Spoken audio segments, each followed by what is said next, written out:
Okay, this is the second work in progress video for the resin 1 to 100 scale Mercurius and Vayeate, and this part's going to be the painting segment. So, got everything cleaned up from the last video, and I'm kind of in the process of disassembling all the parts to get them ready for painting. Now, I'm going to do kind of a special paint job on this, something I don't usually do, because most of the time I do just a clean paint job with a little bit of shading, or I'll do like a weathered paint job.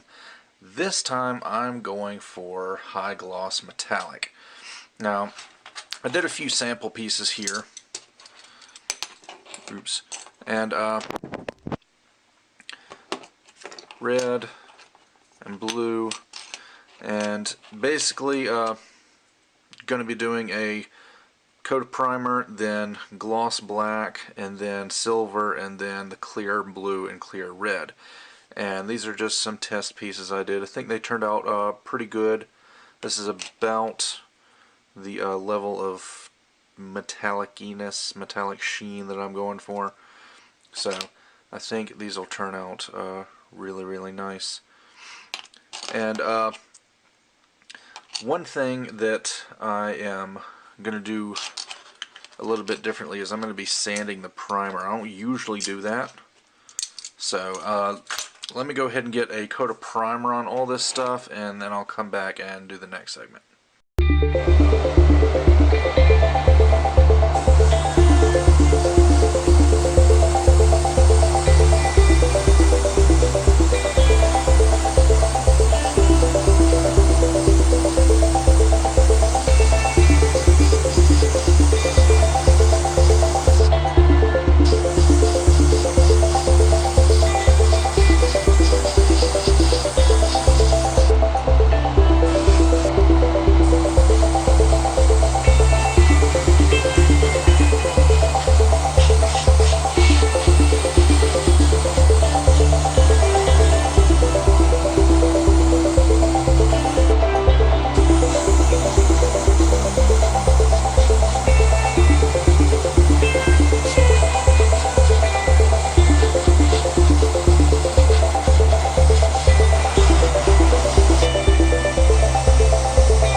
Okay, so I got the first round of primer on all of the parts here, and what I'm going to do normally when I'm just doing a regular old kit with a semi-gloss or a flat finish on it, I'll prime it and then I'll just go ahead and paint it. But since I'm going for a high gloss finish this time around, I am going to sand on this primer a little bit. And I've got a variety of sandpapers down here. I use the Mr. Surfacer 1500, so that's the smoothest Mr. Surfacer they make. They also make a black version, but all I've got is gray. And then I've just got some 1000 grit sandpaper. I'm just going to sort of lightly go over this.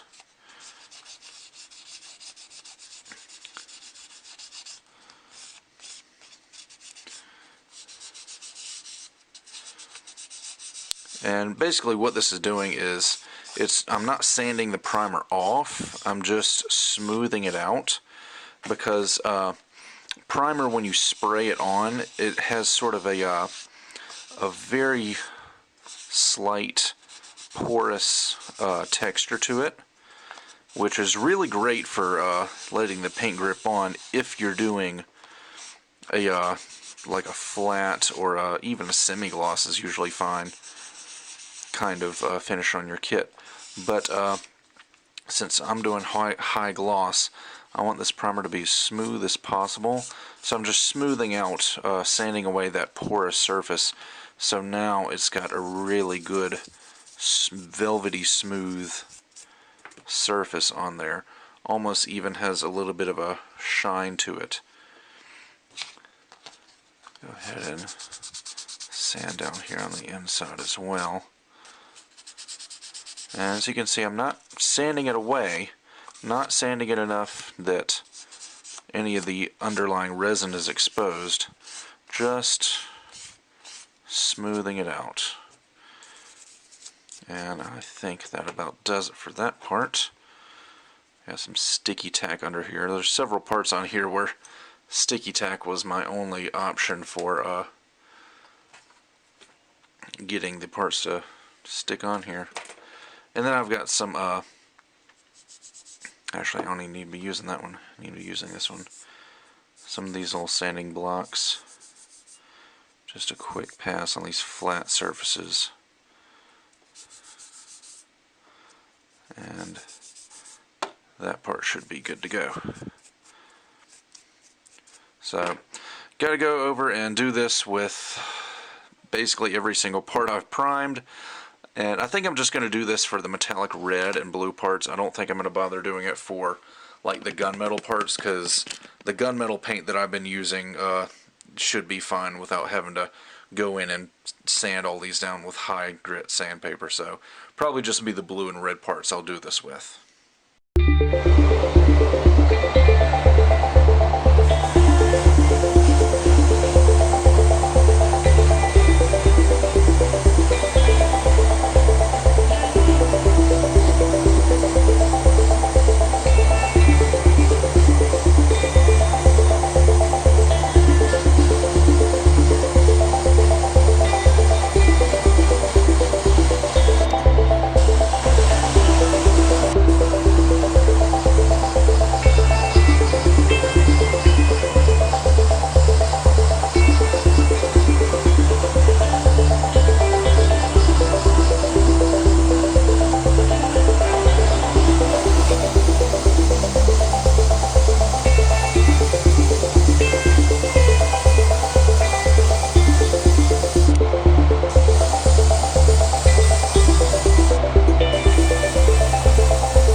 Okay, so in the middle of doing a little bit of masking, and we got these two kits don't have a whole lot of masking on them, but the masking that they do have is really kind of tedious.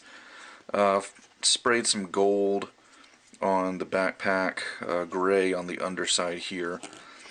This part, the generator that goes inside the backpack, was really tedious because all this has to be gold, and then these parts along the edges right there have to be gunmetal.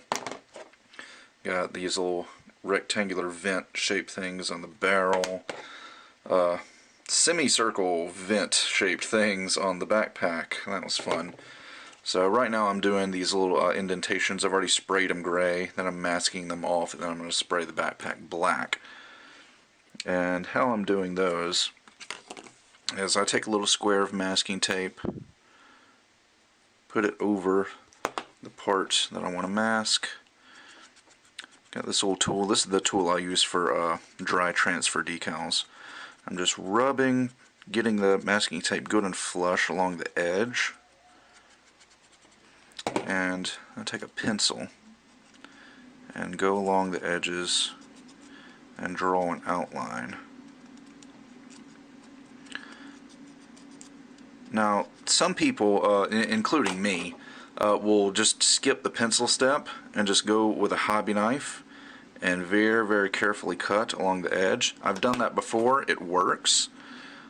But sometimes the masking tape will get hung up.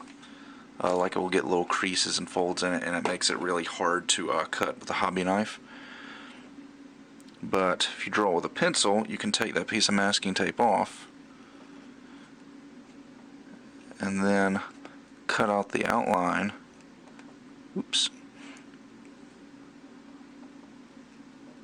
Like so.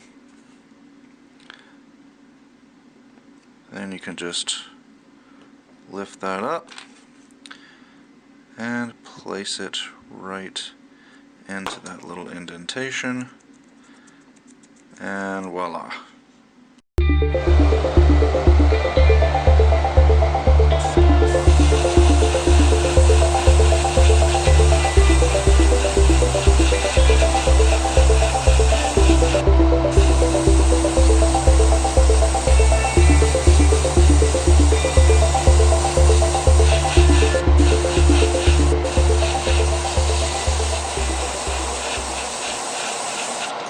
Okay, so doing the panel lines now, and just doing a pin wash on these parts, because obviously I'm going for a clean look on these, so just inking in these panel lines like so, letting the capillary action do its thing.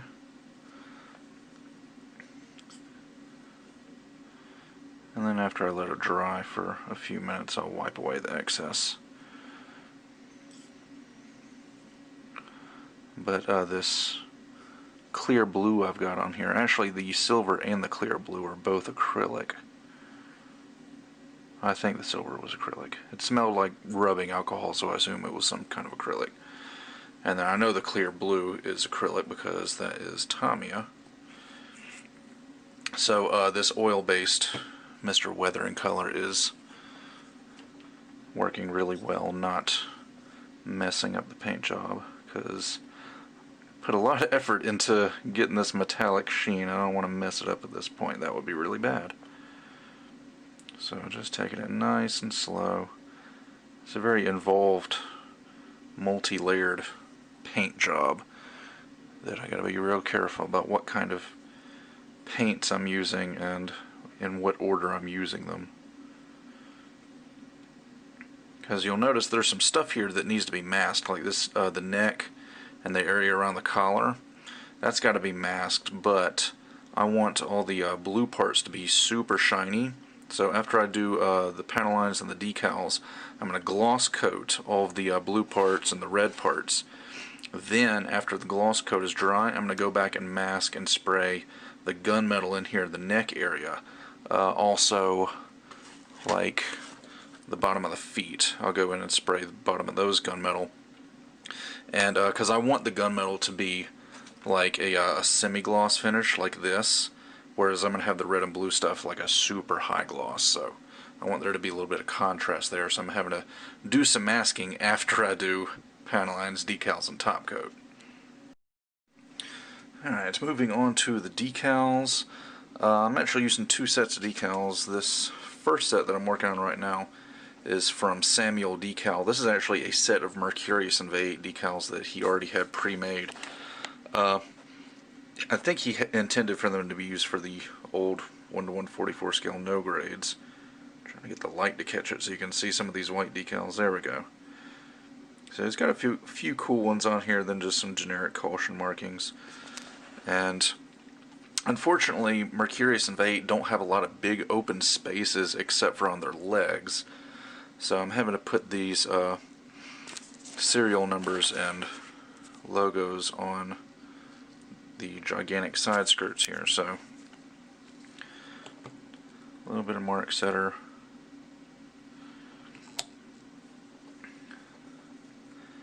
I'm going to pull one of these off. Stick that right there, and then carefully just work out the air bubbles.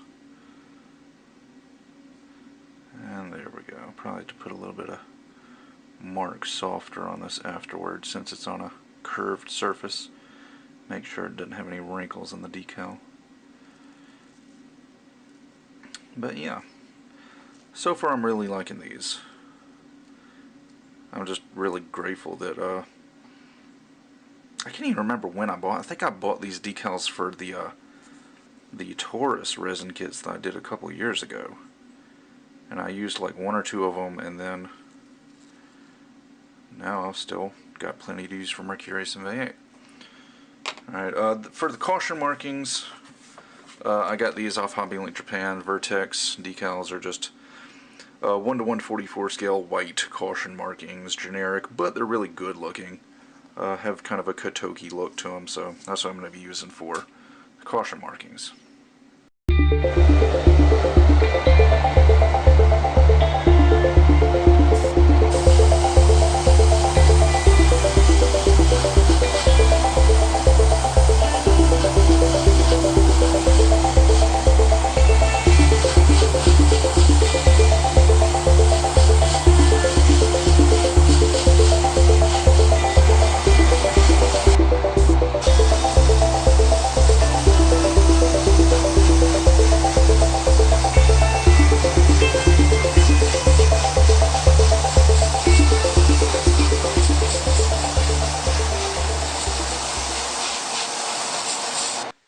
So I've gone in and given the entire kit a nice top coat. Did a gloss top coat on the blue and red parts. Did semi-gloss on everything else, on the gunmetal and the black parts. And one last thing I had to do was go back and do some masking on top of the blue and red parts, because some of these needed gunmetal sprayed on them. But I didn't want that gunmetal to be glossy, so I had to do this after the top coating. So it actually turned out really, really good. This collar area was kind of tricky. Everything else, like the bottom of the feet and the shoulder joint and all that, was pretty simple, but turned out pretty well. Didn't have any paint lift off because of the masking tape, so top coat did its job really well. And this is the next to final step before I do final assembly.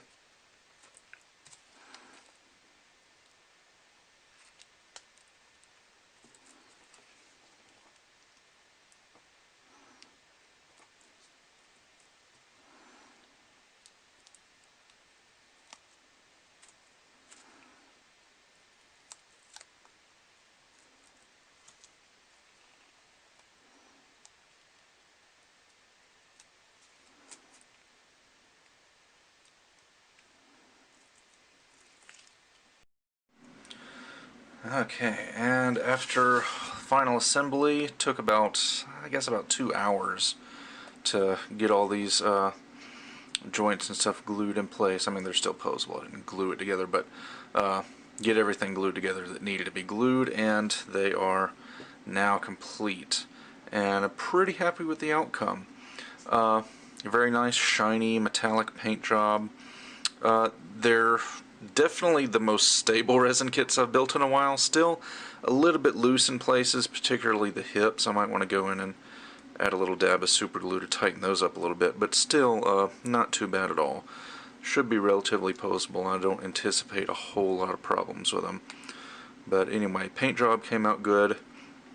Very reflective, very shiny, and looking pretty alright. Do a quick turnaround on Mercurius here.